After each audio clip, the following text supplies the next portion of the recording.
Hello students, welcome to my channel. तो जैसा कि मैंने आपके बीए 4 सेमेस्टर हिस्ट्री की क्लास शुरू कर दी है और आपको अपने बीए 4 सेमेस्टर हिस्ट्री में क्या पढ़ना है, हिस्ट्री ऑफ मॉडर्न वर्ल्ड यानी कि आधुनिक विश्व का इतिहास आपको पढ़ना है 1453 से लेकर 1950 ईस्वी तक। तो वही आपको पढ़ना है और आपका जो सिलेबस है 4 सेमेस्टर हिस्ट्री का वो मैंने अपलोड कर दिया है। तो आज की वीडियो से हम आपकी क्लास शुरू कर रहे हैं और लगातार आप लोगों की सभी क्लास आती रहेगी। तो आप चैनल को सब्सक्राइब करके बेल आइकन को प्रेस कर लीजिए। देखिए, जब मैंने आपको आपका सिलेबस बताया था तो आपकी यूनिट नंबर 1 क्या थी? आपकी यूनिट नंबर 1 है पुनर्जागरण, पुनर्जागरण के कारण, उसकी विशेषताएं और उसका प्रभाव। तो आपको पुनर्जागरण पढ़ना है और यूरोप में पुनर्जागरण हुआ तो उसके क्या कारण थे पढ़ना है, उसकी विशेषताएं पढ़नी है और उसका प्रभाव पढ़ना है, जिसको हम आज की वीडियो में पढ़ने वाले हैं। तो चलिए बिना देर के शुरू करते हैं और पढ़ते हैं। जिनका ऑब्जेक्टिव टाइप पेपर होता है वो भी सारी क्लास किया करें, मैं बार बार कहती हूँ, क्योंकि पूरी क्लास किए रहेंगे तो जो बारीक बारीक सी चीज़ें होती है, जो इम्पोर्टेंट पॉइंट होते हैं ऑब्जेक्टिव्स एग्जाम के लिए, वो मैं बताती रहती हूँ। और जिनका सब्जेक्टिव पेपर होता है, पूरा लिखित होता है, तो ये सारे आपके एग्जाम में आपकी हेल्प करेंगे। तो आप चाहें तो स्क्रीनशॉट कर लीजिए। देखिए, पुनर्जागरण आप पढ़ रहे हैं तो पुनर्जागरण जो है वो फ्रांसीसी शब्द के रेनेसा का हिंदी रूपांतरण है। यानी कि फ्रांसीसी लैंग्वेज में रेनेसा होता है और रेनेसा को हिंदी में पुनर्जागरण कहते हैं। तो याद रखिएगा, पुनर्जागरण किस भाषा का शब्द है? फ्रांसीसी भाषा के रेनेसा का हिंदी रूपांतरण है। ऑब्जेक्टिव में जरूर पूछेगा और सब्जेक्टिव वाले को भी यहीं से शुरू करना होगा अपना आंसर, पुनर्जागरण के बारे में पूछेगा तो। और जिसका अर्थ होता है फिर से जीवित होना या फिर से जागना। पुनर्जागरण का क्या अर्थ है? फिर से जागना या फिर से जीवित होना। यहाँ पर नींद से जागने की बात नहीं हो रही है। पुनर्जागरण का मतलब कि जब यूरोप में पुनर्जागरण हुआ, यूरोप के लोग फिर से जीवित हुए। जैसे जो अंधविश्वास थे, धार्मिक अंधविश्वास, जो कुरीतियां थी, जो समाज में बुरा कंडीशन था, वो सारी चीजों से लोग फिर से जाग उठे और समाज जो था, फ्रांस जो यूरोप था, वो यूरोप के लोग पुनर्जागरण हुए। देखिए, एडगर स्वेन इन्होंने बताया है अपने अकॉर्डिंग, इन्होंने परिभाषा दी है पुनर्जागरण पर कि पुनर्जागरण एक व्यापक शब्द है जिसका प्रयोग सभी बौद्धिक परिवर्तनों के लिए किया जाता है जो मध्य युग के अंत में तथा आधुनिक युग के प्रारंभ में दृष्टिगोचर हो रहे थे। यानी कि मध्य युग के अंत में और आधुनिक युग के प्रारंभ में ये पुनर्जागरण यूरोप में हुआ था। 14वीं शताब्दी से लेकर 17वीं शताब्दी तक का ये सारा दौर था। दूसरे शब्दों में हम ये भी कह सकते हैं कि पुनर्जागरण से आशय उस अवस्था से है जब मानव समाज अपनी पुरानी परंपराओं से जाग जाए और नवीन उपयोगी परिवर्तनों के लिए उत्सुक हो जाता है। तो वो क्या है? वो पुनर्जागरण हो चुका है, फिर से जाग चुका है कि वो अपनी पुरानी परंपराओं को छोड़कर अब नई उपयोगी परिवर्तनों को लेकर आएगा। इस प्रकार जब प्राचीन परंपराओं में क्रांतिकारी परिवर्तन होते हैं और परिवर्तन होने के फलस्वरूप समाज में जो आमूलचूल परिवर्तन हो जाता है, आमूलचूल परिवर्तन का मतलब जो पुरानी परंपराएं खत्म होती हैं, क्रांतिकारी परिवर्तन होते हैं, नई परंपराएं आती हैं, तो वह स्थिति पुनर्जागरण कहलाती है और यूरोप में पुनर्जागरण की शुरुआत हुई थी। देखिए, संसार के इतिहास में 1300 से 15 ईस्वी के बीच की अवधि को पुनर्जागरण काल कहा जाता है। तो याद रखिएगा, ये सारे आपके ऑब्जेक्टिव्स क्वेश्चन के लिए बहुत इंपॉर्टेंट है। 1300 से 1500 ईस्वी के बीच का जो काल था वो पुनर्जागरण का काल कहा जाता है इतिहास में। इस काल में मानव जो था, मनुष्य जो था, अपनी अंधविश्वासी एवं अज्ञानता की प्रवृत्ति को छोड़ता है और फिर जागता है और उन सभी प्रवृत्तियों को छोड़कर, पुरानी परंपराओं को छोड़कर विज्ञान के प्रगति पथ पर तेजी से बढ़ा। यानी कि तेजी से विज्ञान की प्रगति हुई, तकनीकी आई, इन सारी चीजों में यूरोप के लोग आगे बढ़े। फलतः यह काल पुनर्जागरण काल के नाम से विख्यात हुआ। तो इसी काल जो था पुनर्जागरण के काल के नाम से विख्यात हो गया कि लोग पुरानी परंपराओं से जाग उठे हैं, अब प्रगति की दिशा की ओर बढ़ने लगे हैं। पुनर्जागरण के अभ्युदय का गौरव इटली को प्राप्त होता है। देखिए, पुनर्जागरण की शुरुआत कहाँ हुई? सबसे पहले तो वो इटली में हुई थी। याद रखिएगा, मोस्ट इम्पोर्टेंट ये आपका क्वेश्चन बनेगा एग्जाम में। तो याद रखिएगा, इटली में इसकी शुरुआत हुई थी सबसे पहले। किसकी? रेनेसा यानी पुनर्जागरण की। इसका एक महत्वपूर्ण कारण यह है कि यूरोप और पूर्व के देशों के मध्य हुए व्यापार के पुनरुत्थान के कारण इटली सर्वाधिक संपन्न बन गया था और सारा व्यापार लगभग इटली के नियंत्रण में था। तो इटली के लोग जागृत हो चुके थे, जाग चुके थे, इसलिए वहीं से रेनेसा की शुरुआत हुई। इटली के शहरों का विकास भी सामंती नियंत्रण से मुक्त वातावरण में हुआ था। इस आजादी के चिंतन और साहस की भावना को प्रोत्साहन दिया और साथ ही इटली के शासक ज्ञान, विज्ञान, कला के संरक्षक बन गए थे। इन कार्यों ने इटली में पुनर्जागरण के विकास के लिए उपयुक्त वातावरण तैयार कर दिया था और फिर यूरोप में तेजी से ये फैला और यूरोप के सभी लोग जागृत हो उठे। तो वो काल पुनर्जागरण के काल से विख्यात हो गया विश्व में और आज विश्व के इतिहास में हम पुनर्जागरण को पढ़ते हैं। अब देखिए, यूरोप में पुनर्जागरण के क्या क्या कारण थे, किन कारणों से यूरोप में पुनर्जागरण हुआ था।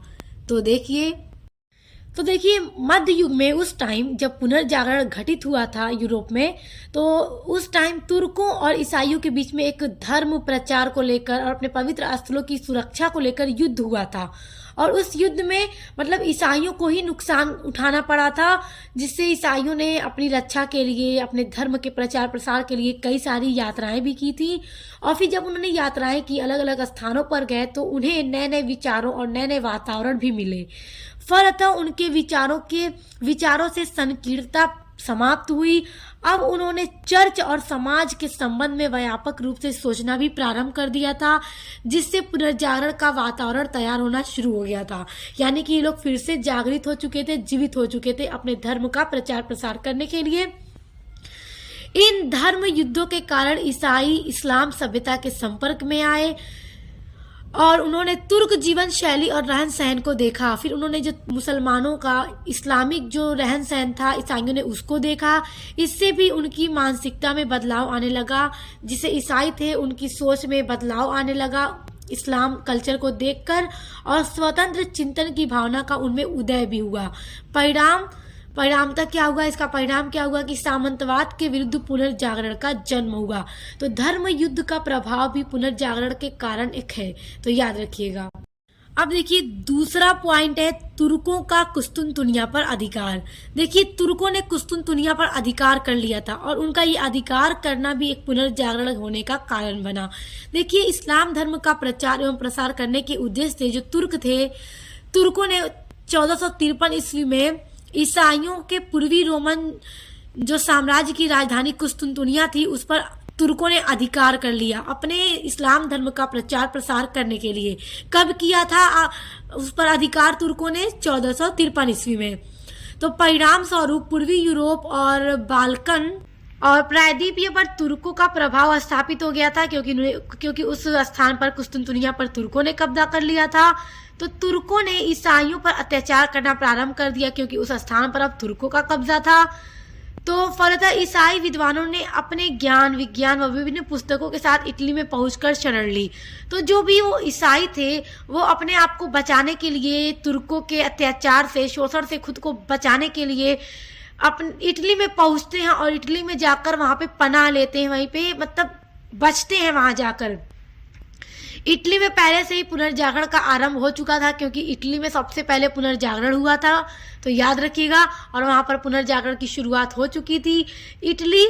फलतः इन विद्वानों को अनुकूल वातावरण मिल गया वहां पर जाकर के। जो भी विद्वान थे ईसाई विद्वान, तो उनको इटली जाकर अच्छा वातावरण मिल गया था और इस प्रकार इटली से जागरण का अभियान और तीव्र हो गया। यानी कि जो पुनर्जागरण की शुरुआत अभी सिर्फ इटली में हुई थी, तो जब वहां पर ईसाई विद्वान पहुंचे तो उन्हें भी वहां से वातावरण मिला, उन्हें भी पता लगा कि हाँ जागना चाहिए फिर से आगे बढ़ने के लिए, प्रगति करने के लिए। तो जो पुनर्जागरण था इसी तरह से धीरे धीरे पूरे यूरोप में फैलने लगा और परिणाम स्वरूप इटली से संपूर्ण यूरोप में ज्ञान विज्ञान का प्रचार और प्रसार होने लगा। तो इस तरह से क्या हुआ कि देखिए पुनर्जागरण ही तो हो रहा है कि अब सिर्फ इटली से नहीं, इटली में ही नहीं बल्कि इटली से आगे बढ़कर पूरे यूरोप में पुनर्जागरण हो चुका था। तो ये भी एक कारण बना पुनर्जागरण का। देखिए तीसरा कारण है छापे खाने का आविष्कार। देखिए छापे खाने का आविष्कार हुआ था, तो छापे खाने के आविष्कार के फलस्वरूप प्राचीन ज्ञान को सुरक्षित रखना सरल हो गया। छापने का आविष्कार हो गया तो जो प्राचीन ज्ञान था, जो पुरानी नॉलेज वगैरह थी, तो उसको छाप कर उसको सुरक्षित रखना आसान हो गया था। साथ ही नवीन ज्ञान विज्ञान का प्रचार करने में सुविधा हो गई, ताकि उसको छाप के लोग उसका प्रचार प्रसार करेंगे। लोग सुदूर तक विज्ञान से परिचित हो गए, दूर दूर तक के लोग विज्ञान से परिचित हो गए, विज्ञान को, साइंस को जानने लगे, जिससे लोगों में जागृति आई, लोगों के अंदर जागने की भावना आई, लोगों ने सीखना और आगे बढ़ना शुरू किया और पुनर्जागरण को बल मिला। इससे क्या हुआ कि पुनर्जागरण और तेजी से बढ़ा। इसी समय 1477 ईस्वी में विलियम कैक्सटन ने इंग्लैंड में अपना छापखाना खोला। अब देखिए इंग्लैंड में विलियम कैक्सटन ने अपना छापाखाना खोला। इसके बाद पुस्तकों की छपाई का काम तीव्र गति से बढ़ा और जब पुस्तकें छापी जाएंगी तो जाहिर सी बात है कि उसको सभी लोग देखेंगे, सभी लोग तक पहुंचेगी और पढ़ेंगे, जिससे क्या होगा कि लोग जागृत होंगे और पुनर्जागरण को तेजी से और बल मिलेगा और पुनर्जागरण फैलता जाएगा। अब देखिए ये सारे जो कारण हैं आपको याद रखने हैं और याद रखिएगा कि विलियम कैक्सटन ने इंग्लैंड में अपना छापाखाना खोला था 1477 ईस्वी में। ये प्रश्न जरूर पूछेगा ऑब्जेक्टिव टाइप में, तो याद रखिएगा। चौथा देखिए पुनर्जागरण का कारण है नगरों का विकास। नगरों का विकास होना शुरू हुआ, ये भी पुनर्जागरण का एक कारण हुआ। विभिन्न प्रकार के परिवर्तनों के फलस्वरूप व्यापार में प्रगति हुई। अलग अलग क्षेत्रों में ज्ञान विज्ञान और पुस्तकों की छपाई, सारी चीज़ों में जो परिवर्तन तेज़ी से बढ़ता जा रहा था, चीज़ें आगे बढ़ती चली जा रही थी, तो इन सभी के बाद क्या हुआ कि व्यापार को भी काफ़ी बढ़ावा मिला और व्यापार भी आगे बढ़ने लगा, जिससे विभिन्न नगरों का भी विकास हुआ, बड़े बड़े नगरों का विकास हुआ। और अब ये नगर व्यापार, उद्योग व शिक्षा के प्रमुख केंद्र बन गए। जिन जिन नगरों में व्यापार प्रगति पर पहुंचा तो वो नगर क्या बने, व्यापारिक केंद्र बन गए। जैसे हर जगह, हर देश में कहीं ना कहीं व्यापारिक केंद्र होता है जहाँ बड़े बड़े व्यापारी आते हैं और वहाँ पे उद्योग स्थापित किए गए, शिक्षा का भी केंद्र बन गया, वहाँ पढ़ाई भी की जाने लगी, बड़े बड़े स्तर पर ऊंची ऊंची पढ़ाइयाँ। नगरों के विकास एवं व्यापारिक उन्नति के फलस्वरूप मध्य वर्ग का भी उदय हुआ। देखिए मध्य वर्ग के लोगों ने तेजी से नए विचारों को अपनाया। जो नए नए विचार उत्पन्न हुए उनको जो मध्य वर्ग सामने आया तो उसने नए विचारों को अपनाया और नए विचारों को अपनाने के कारण ही पुनर्जागरण को और बढ़ावा मिला और पुनर्जागरण तेजी से यूरोप में सभी देशों में फैलता गया। पांचवा कारण था भाषा एवं साहित्य के क्षेत्र में परिवर्तन। अब देखिए लोग शिक्षा के क्षेत्र में आगे बढ़ने लगे, भाषा एवं साहित्य के क्षेत्र में भी परिवर्तन हुआ और ये भी एक कारण हुआ पुनर्जागरण का। देखिए इस युग में जो वो युग चल रहा था, उस युग में लैटिन भाषा का प्रयोग बोलचाल और साहित्य सृजन दोनों के लिए किया जाने लगा और अनेक जो पुस्तकें थी उनकी भी रचना की गई। चौसर की कैंटरबरी टेल्स और दांते की डिवाइन कॉमेडी जो उस टाइम की बहुत प्रसिद्ध पुस्तक थी, तो याद रखिएगा चौसर ने क्या लिखा, कैंटरबरी टेल्स और दांते की डिवाइन कॉमेडी। ये आपके ऑब्जेक्टिव्स टाइप में पूछेगा और अगर आप कंपटीशन एग्जाम भी कभी दे तो वहां पर भी ये क्वेश्चन पूछ सकता है, तो ध्यान दीजिएगा। ये सिर्फ आपके सिलेबस के लिए ही इम्पोर्टेंट नहीं है, मगर बल्कि आपके आगे किसी भी एग्जाम में आप बैठेंगे तो हिस्ट्री अगर आप चूज करें तो ये सारे क्वेश्चन वहां पे जरूर आएंगे। तो देखिए उन्होंने वो जो पुस्तकें लिखी, दांते ने जो डिवाइन कॉमेडी लिखी, चौसर की कैंटरबरी टेल्स को लैटिन में लिखी गई और लैटिन भाषा में लिखी गई। कुस्तुनतुनिया तथा रोम यूनानी सभ्यता एवं संस्कृति के संगत स्थल थे। जो कुस्तुनतुनिया था और जो रोम था वो यूनानी सभ्यता एवं संस्कृति का क्या था, संगम स्थल था। तुर्कों का कुस्तुनतुनिया पर अधिकार हो जाने से वहां के विद्वान अपनी पांडुलिपियों के साथ यूरोप के देशों में फैल गए थे, जिससे समस्त यूरोप में पुनर्जागरण की लहर फैल गई। क्योंकि जो वहां के विद्वान थे जब अलग अलग यूरोप के देशों में फैलेंगे तो जाहिर सी बात है कि अपनी संस्कृति, अपनी भाषा को लेकर ही जाएंगे और वहां पर फैलाएंगे, तो जिससे कि समस्त यूरोप में पुनर्जागरण तेजी से फैल गया। देखिए छठा कारण है नए व्यापारिक मार्गों की खोज। देखिए उस टाइम नए नए व्यापारिक मार्गों की खोज भी की गई थी व्यापार करने के लिए। तो कुस्तुनतुनिया पर तुर्कों का अधिकार हो जाने के कारण यूरोप का जो रास्ता था पूर्वी देशों के लिए बंद हो गया था। तो अब बताइए वहां के लोग कैसे व्यापार करते, तो उन्होंने नए व्यापारिक मार्ग की खोज करना शुरू कर दी। और इस समस्या को सुलझाने के लिए यूरोपवासी जो थे, यूरोप के जो लोग थे, समुद्री मार्गों की खोज के लिए निकल पड़े थे। और पुर्तगाल, फ्रांस, इटली, हॉलैंड आदि देशों के नाविक सामुद्रिक खोज मार्गों की खोज में चल पड़े। इसे समस्त यूरोप में नए युग का सूत्रपात हुआ। और देखिए, जब आप लोगों ने अपने थर्ड सेमेस्टर में पढ़ रखा है, मैंने आपको आपके थर्ड सेमेस्टर हिस्ट्री में पढ़ाया भी था कि जब नए व्यापारिक मार्गों की खोज होने लगी, जब कुस्तुनतुनिया पर अधिकार हो गया था, तो पुर्तगाल का नाविक वास्को डी गामा जो था, उसने भारत आने के लिए नए समुद्री मार्ग की खोज की थी। और कोलंबस जो था, उसने अमेरिका की खोज की थी। तो उस टाइम लोगों को भारत आना था, भारत से व्यापार करना था। भारत के जो मसाले थे गरम, वो उसकी यूरोप में बड़ी मांग थी। उसके बारे में तो मैंने सब कुछ आपको आपके पिछले थर्ड सेमेस्टर में पढ़ा भी रखा है। तो आई होप कि आपको परेशानी नहीं हो रही होगी, आप अच्छे से समझ रहे होंगे। क्योंकि देखिए, आप एक सीक्वेंस में सारी चीजें पढ़ के आए हैं, अब उसी के आगे का आप पढ़ रहे हैं, तो आपको आसानी होगी। तो जो भी अलग अलग देशों के, यूरोपीय देशों के जो नाविक थे बड़े बड़े, तो उन्होंने समुद्री मार्गों की खोज करना शुरू कर दी ताकि वो व्यापार कर सके। जिसमें पुर्तगाल का नाविक जो वास्को डी गामा था, उसने भारत के लिए नए समुद्री मार्ग की खोज की थी। तो आप लोगों ने देखा होगा, प्रश्न बनता है कि भारत की खोज वास्को डी गामा ने की। भारत की खोज किसने की? वास्को डी गामा ने की। तो बहुत सारे लोगों के मन में ख्याल आएगा कि क्या भारत इसके पहले नहीं था? तो भारत था, मगर भारत आने के लिए समुद्री मार्ग की खोज नहीं हुई थी। तो पुर्तगाल के नाविक वास्को डी गामा ने ही खोज की थी। याद रखिएगा। देखिए, 7वां पुनर्जागरण का कारण है धर्म के प्रति नई मान्यताओं का विकास होना। देखिए, मध्यकाल तक लोग धर्म के प्राचीन सिद्धांतों से बंधे हुए थे। उस टाइम जितने भी धर्म से रिलेटेड प्राचीन परंपराएं थी, सिद्धांत से, उस पर लोगों का यकीन था। लोग उसी सिद्धांतों से जुड़े हुए थे। वे स्वर्ग और नरक की कल्पना से प्रेरित होकर कार्य किया करते थे। परंतु अब धर्म में नए विचारों का भी विकास होने लगा था। इन्हीं नवीन मान्यताओं ने धर्म के क्षेत्र में भी क्रांतिकारी परिवर्तन ला दिया।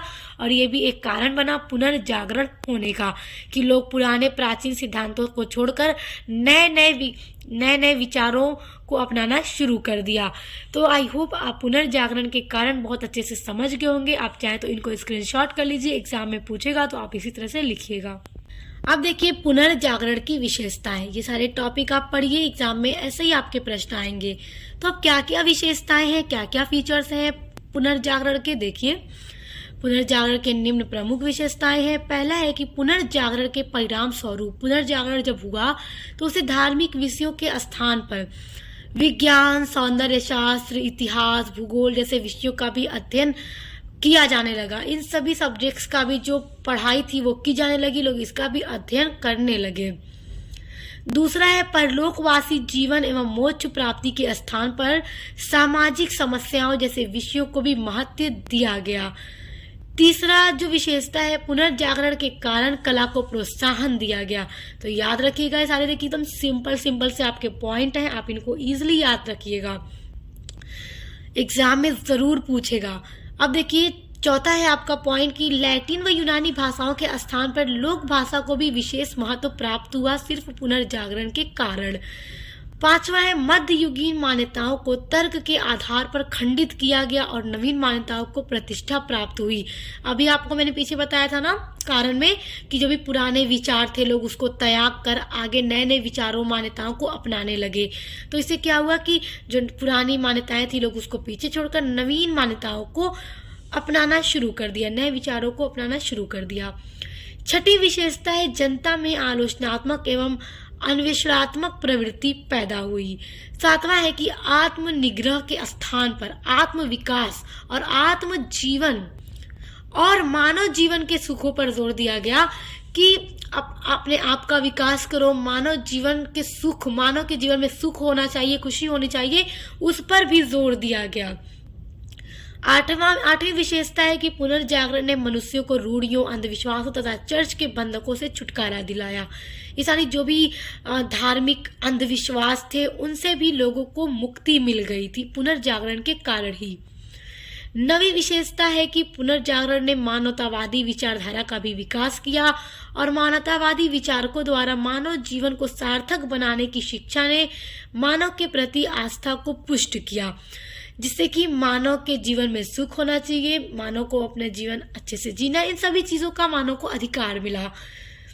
10वीं विशेषता है कि पुनर्जागरण ने सदियों से चली आ रही मान्यता को आलोचनात्मक ढंग से सोचने के लिए प्रेरित किया कि जो पुरानी सदियों से चली आ रही परंपराएं हैं, मान्यताएं हैं, जिससे लोग जुड़े हुए हैं, उन पर सोचो, उन पर आलोचना करो और नए विचारों को अपनाओ। इस पर भी लोगों को इसने जोर दिया। तो ये 10 विशेषताएं हैं पुनर्जागरण की, आप इनको याद रखिएगा। आइए अब पुनर्जागरण के प्रभाव पढ़ते हैं। अब देखिए आपका नेक्स्ट टॉपिक है पुनर्जागरण का प्रभाव।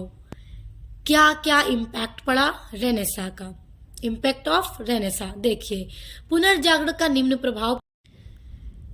देखिए पहला प्रभाव पड़ा आर्थिक दशा और व्यापार में प्रगति। यानी अभी मैंने आपको बताया था ना कि पुनर्जागरण के बाद जो आर्थिक स्थिति थी, आर्थिक जो दशा थी और जो व्यापार था, उसमें भी काफी प्रगति हुई। देखिए पुनर्जागरण के बाद, पुनर्जागरण के फलस्वरूप नए नए देशों की खोज की गई। जो नाविक थे, जो उन लोगों ने नए नए देशों की खोज की, नए नए मार्गों की खोज की। इससे नए देश बाजार के रूप में प्रयोग किए गए। उनसे कच्चे माल की उपलब्धता बढ़ी, कच्चे माल खरीदे गए, सस्ते श्रमिक उपलब्ध होने लगे, जिससे कि अपने काम कराए जा सके। अतः इससे व्यापार एवं उद्योग का जो क्षेत्र था वो काफी तेजी से विकसित हुआ। पूंजीवाद और साम्राज्यवाद को बढ़ावा भी मिला। देखिए आप देख सकते हैं कि पुनर्जागरण का जो प्रभाव था वो व्यापार के क्षेत्र में काफी ज्यादा पड़ा था। फलतः शोषण और वर्ग संघर्ष की स्थिति उत्पन्न हो गई, क्योंकि व्यापार से शोषण जो था उसकी भी स्थिति शुरू हो गई समाज में, और वर्ग संघर्ष की भी जो स्थिति थी वो तेजी से बढ़ी। गरीबों पर शोषण होने लगा, श्रमिकों पर। और आर्थिक विकास के फलस्वरूप यूरोपीय देशों में संपन्नता बढ़ी और लोगों का जीवन विलासी हो गया। यानी लोगों का जीवन बहुत अच्छा होने लगा, लग्जरी होने लगा। यूरोप के सभी देशों में व्यापारिक प्रतिस्पर्धा बढ़ गई। जो कंपटीशन होता है, आप लोगों ने बाजारों में कंपटीशन देखा है, सुना भी है, आप लोगों ने पढ़ा भी होगा। तो जो कंपटीशन था बिजनेस को लेकर, वो बहुत तेजी से बाजारों में बढ़ने लगा, देशों के मध्य बढ़ने लगा, और धन कमाने की होड़ मच गई। हर कोई पैसे कमाने की चाह रखने लगा। हर कोई सिर्फ चाहता था पैसे मैं कमाऊं। उपनिवेशों की स्थापना होने लगी, यानी अलग अलग देशों में जाकर वहां से लोग व्यापार करने लगे। जैसे आप लोगों ने देखा कि हमारे देश में पहले पुर्तगाली आए, डच आए, अंग्रेज आए, फ्रांसीसी आए, अपने उपनिवेश हमारे भारत में स्थापित किए, और यहाँ तक कि अंग्रेजों ने 200 वर्षों तक हमारे भारत में शासन भी किया। तो देख सकते हैं कि हमारा भारत सोने की चिड़िया कहा जाता था। इसलिए भारत के साथ व्यापार करना हर कोई चाहता था, जितने भी ये यूरोपीय देशों के लोग थे। और पुर्तगाली नाविक वास्को डी गामा ने नए समुद्री मार्ग की खोज की भारत आने के लिए, जिस मार्ग का पता लगाकर सभी यूरोपीय देशों के लोग आने लगे, व्यापारी आने लगे और यहाँ से अपना व्यापार करने लगे। और सबसे ज्यादा उन्हें क्या चाहिए था? भारत का जो मसाला था वो चाहिए था। और देखिए औद्योगिक नगरों की भी स्थापना का मार्ग प्रशस्त हुआ, बड़े बड़े उद्योगों का विकास भी प्रारंभ हुआ, और व्यापारिक उन्नति के फलस्वरूप समाज में मध्य वर्ग का भी उदय हो गया। तो आर्थिक दशा और व्यापार में प्रगति पूछेगा तो आपको इस तरह से लिख देना होगा, बहुत सिंपल है। सेकेंड प्रभाव सामाजिक जीवन में प्रगति। जो सामाजिक जीवन था उसमें भी प्रगति हुई, वो भी आगे बढ़ा। पुनर्जागरण के फलस्वरूप मानव का जो जीवन था उसमें दृष्टिकोण में व्यापक प्रभाव पड़ा, काफी उस पर प्रभाव पड़ा। मनुष्य के जीवन में देखिए अंधविश्वासी जीवन की सीमा से हटकर वैज्ञानिक दृष्टिकोण को अपनाया जाने लगा। जो अंधविश्वासी रूढ़िवादिता थी समाज के अंदर, लोगों के अंदर, उसको पीछे लोग छोड़ चुके थे और वैज्ञानिक दृष्टिकोण को अपना चुके थे। सामंतवादी व्यवस्था समाप्त हो गई थी और समाज में मध्य वर्ग का जो उदय हुआ था, जिससे राष्ट्रीयता की भावना विकसित होने लगी, और शिक्षा के प्रचार प्रसार से नए नए विचारों का भी जन्म हुआ। इससे समाज में नवीन जागृति व चेतना का संचार हुआ और लोगों ने सामाजिक कुरीतियों तथा बुराइयों के प्रति घृणा उत्पन्न हुई। जो पुरानी कुरीतियां थी समाज के अंदर, उन सारी चीजों से लोगों को अब नफरत होने लगी। और और लोगों के अंदर अच्छा जीवन जीने की भावना पैदा होने लगी। हर कोई चाहने लगा मैं खूब सारे पैसे कमाऊं, अच्छा जीवन जीऊं, और जो सभी गंदी समाज के अंदर कुरीतियां थी उनसे लोग अब पीछे हट चुके थे, मतलब उससे आगे बढ़ चुके थे, उसको पीछे छोड़ चुके थे, और वे अपने राजनीतिक अधिकारों की प्राप्ति के प्रति सचेत हो गए और समाज में फैली अशिक्षा और अज्ञानता से छुटकारा मिलने लगा। यानी अब लोग शिक्षा की तरफ भी बढ़ने लगे और ज्ञान को भी लोग अब ग्रहण करने लगे। तीसरा जो प्रभाव पड़ा वो धार्मिक दृष्टिकोण में व्यापक बदलाव। आप देख सकते हैं व्यापार में बदलाव, सामाजिक स्थिति में बदलाव और धार्मिक स्थिति में भी काफी बदलाव हुआ पुनर्जागरण के बाद। इस्लाम धर्म के बढ़ते प्रभाव के जो कारण, इस्लाम धर्म का जो प्रभाव था वो तेजी से बढ़ रहा था, उसी कारण ईसाई समाज को अपने धर्म की रक्षा के लिए एकजुट होने को विवश कर दिया। क्योंकि ईसाइयों ने देखा कि जो इस्लाम धर्म है वो काफी तेजी से बढ़ रहा है, तो उन्होंने सोचा कि हमारा धर्म की रक्षा करने के लिए जो भी ईसाई थे वो सब एकजुट हो गए ताकि अपने धर्म का प्रसार प्रचार करके अपने धर्म को भी तेजी से बढ़ावा दे सकें। कैथोलिक धर्म में व्याप्त सुधार हुआ, प्रोटेस्टेंट धर्म की महत्ता बढ़ने लगी। देखिए आप इसके बारे में अपने यूनिट नंबर 1 के नेक्स्ट टॉपिक में पढ़ेंगे। नेक्स्ट टॉपिक में आपको पढ़ना है ना, यूरोप में जो धर्म सुधार आंदोलन हुआ जिसमें कैथोलिक धर्म में जो व्याप्त बुराइयां थी उनको दूर करने के लिए आंदोलन चलाया गया, और जो आंदोलन था वो था प्रोटेस्टेंट धर्म, और मार्टिन लूथर ने इस आंदोलन को चलाया था, इस धर्म की स्थापना की थी। तो इसके बारे में आप अपने यूनिट नंबर 1 के सेकेंड पार्ट में ही पढ़ेंगे। तो पुनर्जागरण के कारण ही ऐसा हो पाया था। तो एक कारण बनता है कि धर्म सुधार आंदोलन में और धर्म में जो भी व्यापक बुराइयां थी उनको दूर करने में पुनर्जागरण का ही एक कारण है। पुनर्जागरण के कारण इन सभी चीजों को खत्म किया जा सका। तो मध्ययुगीन धार्मिक अंधविश्वास और मान्यताएं समाप्त होने लगी थी। मार्टिन लूथर ने बहुत सारा योगदान दिया, जो भी बुराइयां थी, अंधविश्वास थे, उनको खत्म करने के लिए, और समाज में प्रचलित आडंबरों और पाखंडों, भ्रष्टाचारों तथा अन्यायों के विरुद्ध कठोर कदम उठाए गए, जिसमें मार्टिन लूथर का अपना बहुत अलग भूमिका है। और धार्मिक कुप्रथाएं समाप्त होने लगी और चर्च में जो निरंकुशता थी वो भी समाप्त हो गई और धर्म का उज्ज्वल स्वरूप निखर कर सामने आ गया। मार्टिन लूथर तथा कॉल्विन इस समय के महान धर्म सुधारक थे। तो मार्टिन लूथर के बारे में आपके सिलेबस में है भी नेक्स्ट टॉपिक में, तो आपको मैं नेक्स्ट वीडियो में इनके बारे में पढ़ाऊंगी। अब देखिए चौथा प्रभाव पुनर्जागरण का पड़ा, भाषा और साहित्य पर प्रभाव। देखिए हर एक क्षेत्र में प्रभाव पड़ा। पुनर्जागरण से पहले ये सारी जो चीजें थी इतनी आगे नहीं थी, इतनी डेवलप नहीं हुई थी। सब कुछ पुनर्जागरण के कारण ही हुआ। इसीलिए तो पुनर्जागरण का अर्थ है फिर से जीवित होना या फिर से जागना, और लोग आगे बढ़ते गए। तो देखिए छपाई की शुरुआत हुई थी, छापे खाने का आविष्कार हुआ था। तो छपाई के कारण भाषा एवं साहित्य पर गहरा प्रभाव पड़ा, क्योंकि पुस्तकें छापी जाने लगी। तो इससे क्या हुआ कि इससे काफी ज्यादा प्रभाव पड़ा। अनेक प्रस्तावों का प्रकाशन होने लगा।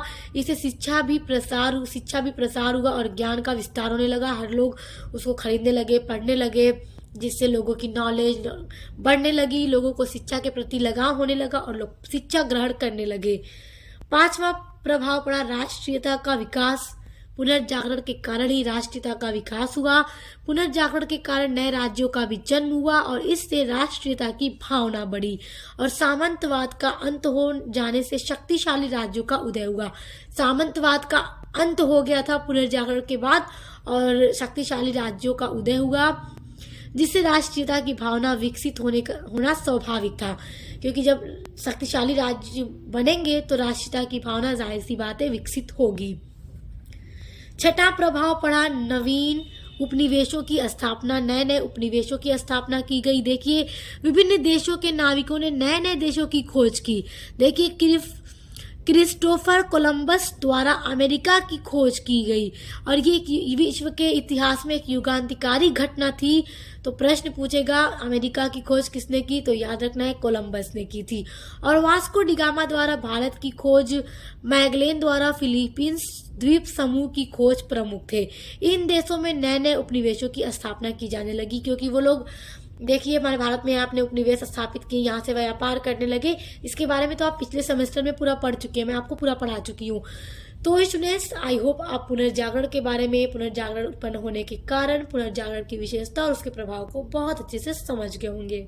आप आगे की यूनिट्स के लिए चैनल से जुड़ जाइएगा और इसके अलावा आप अपने BA 4 सेमेस्टर में इंग्लिश लिटरेचर पढ़ते हैं या इकोनॉमिक्स पढ़ते हैं तो उसके लिए भी चैनल पर विजिट कीजिएगा। इंग्लिश लिटरेचर की क्लास स्टार्ट हो चुकी है और इकोनॉमिक की क्लास भी मैं जल्दी शुरू करने वाली हूँ, तो चैनल पर विजिट कीजिए, सब्सक्राइब करके बेल आइकन को प्रेस कर लीजिए ताकि आने वाली वीडियोस के नोटिफिकेशन आपको मिलते रहे। तो अब मिलते हैं नेक्स्ट वीडियो के साथ।